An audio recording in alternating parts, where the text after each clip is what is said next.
Michael Graup is heading to Madrid. He's Austrian and has been an airline pilot since August.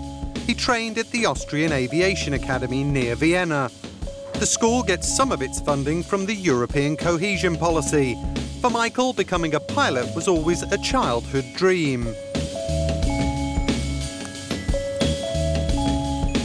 Yeah, when I was 14 years old, I was on a flight to Tenerife. During that flight, I was allowed to enter the cockpit. There I saw all the switches, all the displays. And during that time, I noticed that once I want to become a pilot. And so when I was 19 years old, I started my flight training at Aviation Academy Austria. After 2 years, I finished it. And half year after the flight training, I got my first job at Eurowings. I'm really happy with it.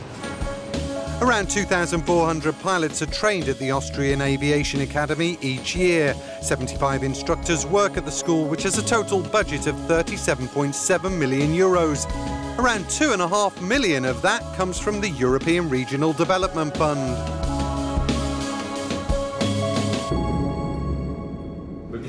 Jessica has just begun her basic training at the academy in Wiener Neustadt. Using simulators and small planes, it takes on average 2 years to train a pilot from scratch.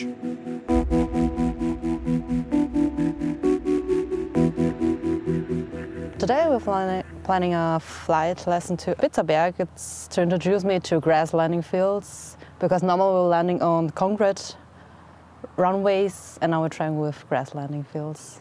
Let's see how the difference is going to be.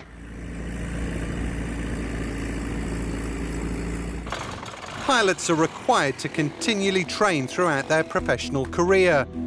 This is where flight simulators come into play, and the Academy also trains experienced professionals, like Marcus. In 8-9 weeks, he's expected to teach other colleagues how to fly an ATR 72-600. We have a very, very tight schedule. Every 5 minutes we give them another problem, so that on the end of that 9 sessions they have seen all the problems which the authority thinks can occur. The schedule is also tight because an hour of training costs around 1,000 euros. Real accidents, or in this case a forced return to Barcelona, are just some of the scenarios. The main goal is safety. Every 6 months, every crew member that flies a commercial aircraft has to come back in such a simulator and do a check flight.